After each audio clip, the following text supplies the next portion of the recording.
मैं हिसाब का कागज निकालूं? हाँ निकालो। इतना छोटा सा कागज है। चाहता हूँ। ये क्या है?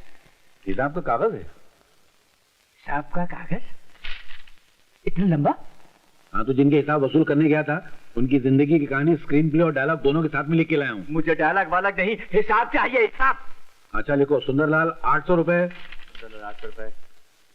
आगे। शंकरलाल 150 रुपए। पर बस इतनी ठीक है। चलो 950 निकालो। अरे आगे हिसाब तो लिखो पहले। अरे और काहे का आगे का हिसाब? इतनी गुरानी करनी थी। बताता हूँ, पहले कालीन तो सीधा करो मेरा। आज से फट जाएगा। आखिर में आते वक्त वो श्री राम भी तो मिल गया था ना? वो भी मिला? हाँ, मगर उसके बेटे को देख के मैं थोड़ा सा पिघल गया था। वो क्या है, बहुत सख्त बीमार था।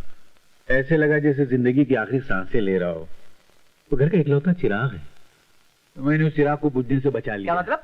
मतलब उस बच्चे के इलाज पे 949 रुपए 80 पैसे खर्च हो गए। बाकी के पैसे 20 पैसे बचे, वो ये रहे। क्या काम है? नालायक, हरामखोर, उल्लू के बच्चे, मेरे 950 रुपए का नुकसान कर दिया और 20 पैसे मुझे हाथ में थमाना। मेरी लकड़ी कहाँ है? मेरी लकड़ी कहाँ है? मेरी जिंदा नहीं छोड़ूंगा, मैं जिंदा नहीं छोड़ूंगा।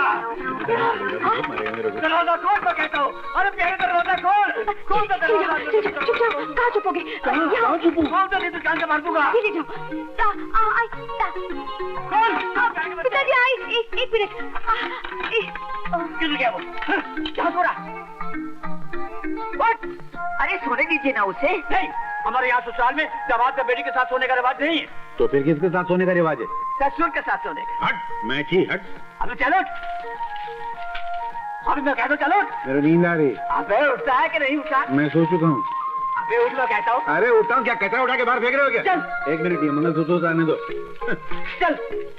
क्या आदमी है? माँ। अरे पहलवान है क्या? आज के बाद तू यहाँ सोएगा। और आप? मैं भी यहाँ तेरे साथ। जी, आपके मुंह से बदबू आती है। कोई बात नहीं, तू फिक्र मत कर। मैं मुंह में फ्लिट मार लूंगा, घासलेट छिड़क लूंगा। चले। कौन है बे? दुर्गा प्रसाद जी, दौलत का भंडार हमारे घर में। पधारिए, पधारिए, पधारिए। धन्यवाद, धन्यवाद, धन्यवाद। सेठ जी, आपने खुद क्यों कष्ट किया? मुझे हुक्म किया होता तो मैं भागा भागा आपके पास चला आता और जूतों की तरह आपके पाँव से लिपट जाता। कैसी बातें कर रहे हैं आप? अरे नहीं सेठ जी, मैं सच कहता हूँ। मैं दौलत को देवी समझता हूँ और दौलत वालों को देवता। ये तो आपका अपना ख्याल है, लेकिन इस वक्त गर्ज मेरी है, इसलिए मैं आपके पास चला आया हूँ। हुक्म तो कीजिए सेठ जी, क्या सेवा करूँ आपकी? आपका भांजा अनिल, उसके बारे में आपके साथ बात करने आया हूँ। अनिल के बारे में? हाँ। क्यों? क्या क्या उसका वक्त ने? उसने हमारी बेटी का दिल चुरा लिया है। ऐसा? उसने चोरी का धंधा शुरू कर दिया है? मैं अभी जाकर दिल लेकर वापस आता हूँ। नहीं नहीं, आप बात को समझे नहीं साधुराम जी। दरअसल मेरी इकलौती बेटी मोना के लिए मैं अनिल का रिश्ता मांगने आया हूँ। जी? ऐसा? यानी कि आप अपनी बेटी का रिश्ता मेरे भांजे के साथ करना चाहते हैं? ये कैसे हो सकता है सेठ जी? अनिल एक नेक, ईमानदार, शरीफ और पढ़ा लिखा लड़का है और इसीलिए हमने उसे अपना दामाद बनाने का फैसला कर लिया है। सेठ जी, मैं समझ में नहीं आ रहा कि मैं क्या कहूँ और ये क्या करूँ। आप बैठे क्यों हैं? खड़े हो जाइए। मेरा मतलब है कि आप खड़े क्यों हैं? बैठ जाइए ना, मैं भी आता हूँ। लेकिन बात तो सुन लीजिए। जी जी, फिर भाई। शादी के बाद हमारी बेटी यहाँ नहीं रहेगी, बल्कि अनिल को हमारे साथ रहना पड़ेगा। मतलब कि अनिल को आप अपना घर जमाई बनाना चाहते हैं? बस यूं ही समझ लीजिए। सेठ जी, एक बात कहूँ, बुरा तो नहीं मानिएगा? नहीं नहीं, कहिए। इस फैसले के लिए मुझे अपनी घरवाली से जरा राय लेनी पड़ेगी। नहीं नहीं, जरूर लीजिए। हाँ बैठी ना। आजी सुनती हो? सुनती हो? आजी सुनती हो? यहाँ तो कोई नहीं। चलो अच्छा हुआ, खुद ही नाटक करके सारा पैसा सेठ से वसूल कर लेता हूँ। अरे सुनती हो? इस शहर के सबसे बड़े रईस सेठ द्वारका प्रसाद जी अपने बेटे अनिल का रिश्ता मांगने आए हैं। हाँ, उसे अपने घर जमाई बनाना चाहते हैं। अरे तुम्हारी अक्ल पर पत्थर पड़ गया क्या? हमने अनिल को अपना भांजा नहीं अपना पेट समझकर पढ़ा लिखा कर पाल पोस कर बड़ा किया है, और जब 2 पैसा कमाने की बारी आई है तो किसी अमीर के घर उसको घर जमाई बना रहे हो। अरे भगवान, तुम समझती क्यों नहीं हो? वहाँ अपना बेटा सुखी रहेगा। अजी वो वहाँ सुखी रहेगा तो हम क्या दुखी रहेंगे? सारी जिंदगी मेहनत हमने की और वो फायदा कोई और उठाएगा। एड़ी और रगड़ रगड़ के बुढ़ापे में मरेंगे और वो किसी और का सहारा बनेगा। जाओ जाओ कर इनकार कर दो। अरे इनकार करना उनका अपमान करने के बराबर होगा। अरे तो क्या उनके अपमान के लिए मैं अपनी जिंदगी तमाम कर दूं? मैं अपने कलेजे के टुकड़े को ऐसे नहीं छोड़ूंगी, अपने बच्चे को नहीं जाने दूंगी, अठन्नी तक वसूल कर डालूंगी। तुम हद से ज्यादा आगे बढ़ रहे हो। अरे क्या कर, तुम मार डालोगे क्या? अरे तुम हद से ज्यादा आगे बढ़ती जा रही हो। अरे क्या बात करते हो? माफ करना, आज जिंदगी में पहली बार तो मौका मिला है। अब तुम कहते हो हद से ज्यादा बढ़ती जा रही हूँ। मेरा घर भर जाने दो, मेरी पुट्ठी गर्म हो जाने दो, उसके बाद मेरे बच्चे को जाना है तो चले जाने दो। और पैसे किधर, और पैसे किधर? नहीं, बाद में लूंगा। जाओ, जाकर हाँ कर दो, मैं राजी हूँ। जाओ। सेठ जी, मैंने अपनी घरवाली को राजी कर लिया है। बहुत अच्छे। बस अब यूँ समझिए कि रिश्ता तय हुआ ही हुआ। साधुराम जी, मैंने आप लोगों की सारी बातें सुन ली है। ये 1 लाख रुपए का चेक है।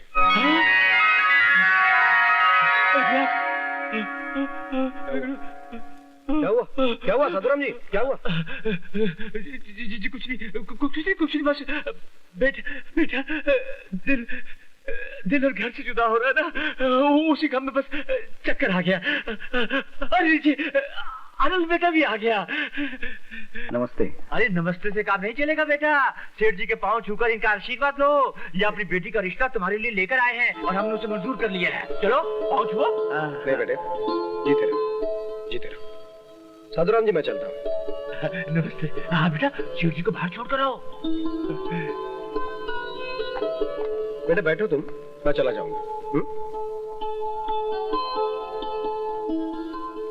ये सेठ द्वारका प्रसाद जी यहाँ क्यों आए थे? मैं बताता हूँ ना, वो अपनी बेटी मोना के लिए दामाद खरीदने आए थे। क्या? और इनको खरीद के चले गए। हाँ, ससुर जी ने 1 लाख रुपए में तुम्हें भेज दिया। तुम उनके घर में घर जमाई बन के रहोगे मेरी तरह। मुबारक हो। घर जमाई? जय हो लक्ष्मी देवी, जय हो, जय हो।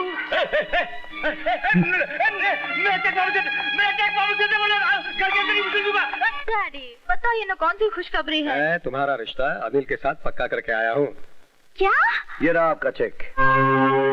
जी हाँ, ये 1 लाख रुपए का चेक मुझे खरीदने के लिए जो मामा जी को देकर आए थे वो लौटाने आया हूँ। मैं गरीब जरूर हूँ सर जी, मगर बिकाऊ नहीं हूँ। घर जमाई बनकर मेरी खुददारी को नीलाम करने वालों में से नहीं हूँ। नहीं बेटे, तुम शायद मुझे गलत आप मुझे गलत समझ बैठे। आपने शायद ये सोच लिया कि मैं दौलत की वजह से मोना से शादी कर रहा हूँ। लेकिन बेटे, डैडी, अनिल बिल्कुल ठीक कह रहे हैं। अपना चेक वापस ले लीजिए। अगर इन्हें यहाँ रहना मंजूर नहीं है तो मुझे ब्याह कर इनके साथ विदा कर दीजिए। ये मुझे जहाँ भी ले जाएंगे, जैसे भी रखेंगे, मैं उसी को अपना स्वर्ग समझूंगी। नहीं मोना, ये भी नामुमकिन है। ऐशोआराम में पली हुई एक रईस इंसान की बेटी को अपने घर ले जाकर दुख और तकलीफ के कांटों में नहीं घसीटूंगा। मैं तुम्हारे लायक नहीं हूं मोना। इसका मतलब है कि तुम मुझसे ब्याह ही नहीं करना चाहते, और अगर नहीं करना चाहते तो मेरे साथ प्यार का ढोंग करने की क्या जरूरत थी? शायद ये मेरी नादानी थी, क्योंकि असलियत के आईने में मैंने अपनी औकात की शक्ल नहीं देखी थी। शब्दों का सहारा लेकर इनकार करने का ये बहुत अच्छा तरीका है। अनिल, अगर मेरी शादी जिंदगी में होनी है तो सिर्फ तुमसे होगी, वरना ये मांग जिंदगी भर सुनी रहेगी, क्योंकि किसी दूसरे का हाथ इस मांग को कभी नहीं छू सकता, कभी नहीं।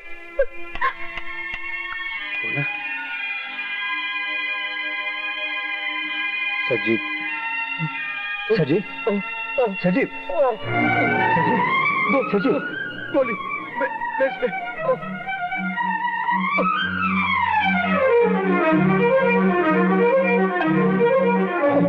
लीजिए।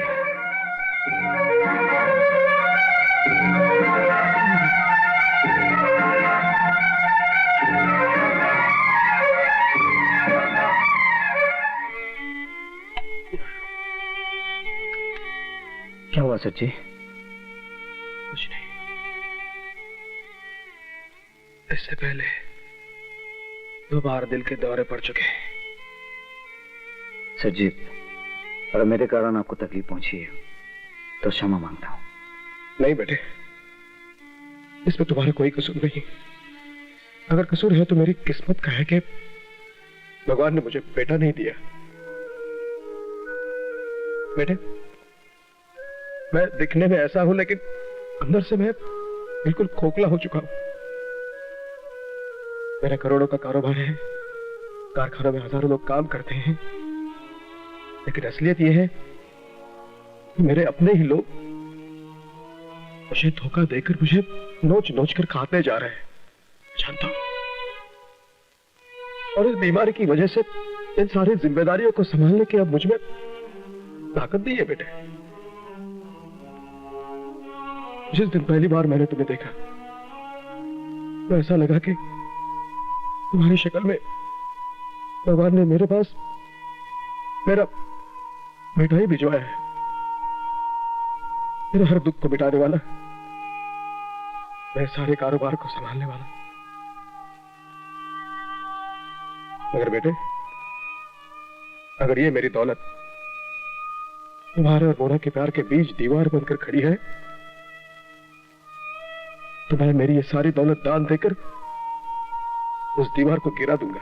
सच्ची? मैं जानता हूं बेटे, घर जमाए बहुत गिरा हुआ शब्द है, लेकिन मैं तुम्हें घर जमाई के रूप में नहीं, मेरे बेटे के रूप में इस घर में लाना चाहता हूं। तुम जैसे बेटे को पाने के लिए ये मामूली दौलत ही क्या, मैं 100 जन्म कुर्बान करने के लिए तैयार हूं।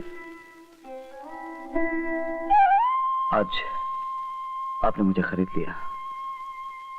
इतनी इज्जत, इतना प्यार इस अनाथ को आज तक किसी ने नहीं दिया। आपके इस प्यार के लिए आपका ये बेटा सब कुछ करने को तैयार है बाबूजी। आज मेरे घर पे मंडराते हुए जो दुख और चिंता के बादल थे वो बिखर गए। ये चेक लेकर जाओ। लेकिन ये सिर्फ मेरी इच्छा ही नहीं, मेरी आज्ञा है। मरवा दिया इसका, भांजे ने मुझे मरवा दिया साले। मामा जी दरवाजा खोलिए। नहीं खोलूंगा। मेरी बात तो सुनिए। पहले ये बता कि चेक लाया कि नहीं लाया? चेक ही लेकर आया हूं।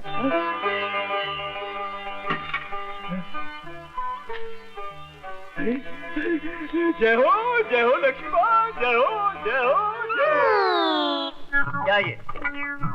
दहेज की लिस्ट। अच्छा, ₹1,00,000 का चेक देखा तो दहेज की लिस्ट याद आई। अभी देता हूँ। ये क्या? Xerox copy. अच्छा, अभी देता हूँ। ये क्या? जेरॉक्स।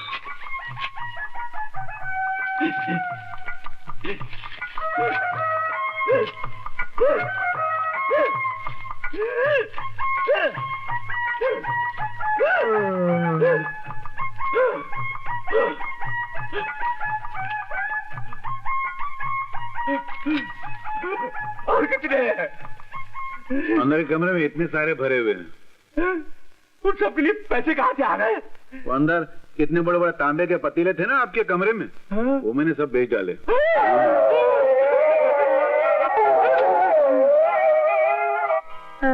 ये कौन है? मालकिन, मैंने आपसे अपने बेटे के बारे में जिक्र किया था ना, ये वही है रमेश। अच्छा अच्छा, ठीक है बेटा, जीते रहो। बड़ा खुददार और नेक लड़का है मालकिन। मैंने बड़ी मुश्किल से इसे शादी के लिए, मेरा मतलब है आपकी सेवा में रहने के लिए राजी किया है। अब देखिए माँ जी, अगर आप मुझसे दिन रात सेवा करवाएंगी तभी मैं यहाँ पर रहने के लिए तैयार हूँ, वरना घर जमाई बनकर मुफ्त की रोटियां तोड़ने का पपलू, अब मेरा मतलब है खाने का पपलू, मेरे स्वभाव में नहीं है। It's not my habit. I am a very. Gopal Das ji, मुझे बहुत दुख के साथ कहना पड़ रहा है कि आपके हीरे जैसा लड़का मेरी मोना की किस्मत में नहीं है। लेकिन क्यों, क्या बात हो गई? बाप बेटी दोनों एक हो गए हैं। उन्होंने मोना की शादी उस भिखारी अनिल से तय कर दी है। इतवार को तो शादी भी है। गोपाल दास जी, मैंने जो आपको तकलीफ दी है उसके लिए क्षमा करें। क्यों बाबू, बड़ा पपलू फिट करने चले थे? मुझे घर जमाई बनाने चले थे? बन गया ना मैं करोड़पति। निराश क्यों होता है? मैं भी चुप बैठने वाला जानवर नहीं हूँ। कमाल है, इतना खूबसूरत नौजवान बेटा है मेरा, इसे क्या मैं मुफ्त में जाने दूंगा? कम से कम लाखों में बेचूंगा, लाखों में। देख लेना, इस घर की 4 दीवारी में जहरीले पंजों के वो जाल बिछाऊंगा कि तू इस घर का दामाद बन के रहेगा और मैं इस घर का मालिक। वाह बापू हो तो ऐसा। अच्छा बापू मैं चलता हूँ। तो कहाँ जा रहा है तू? उस भिखारी के पास? अरे वहाँ कैसे जा सकता हूँ? तो वहाँ के तो कर्जदारों को मुझे 60-70 हजार रुपए चुकाना है। हाँ, अगर आप देते तो मैं वहाँ पर पपलू फिट कर दूंगा। मेरे पास नहीं है। नहीं है। हाँ, तो ठीक है, तो और के पपलू फिट करता हूँ। वो बात ढूंढता हूँ जिसके पास ये हो।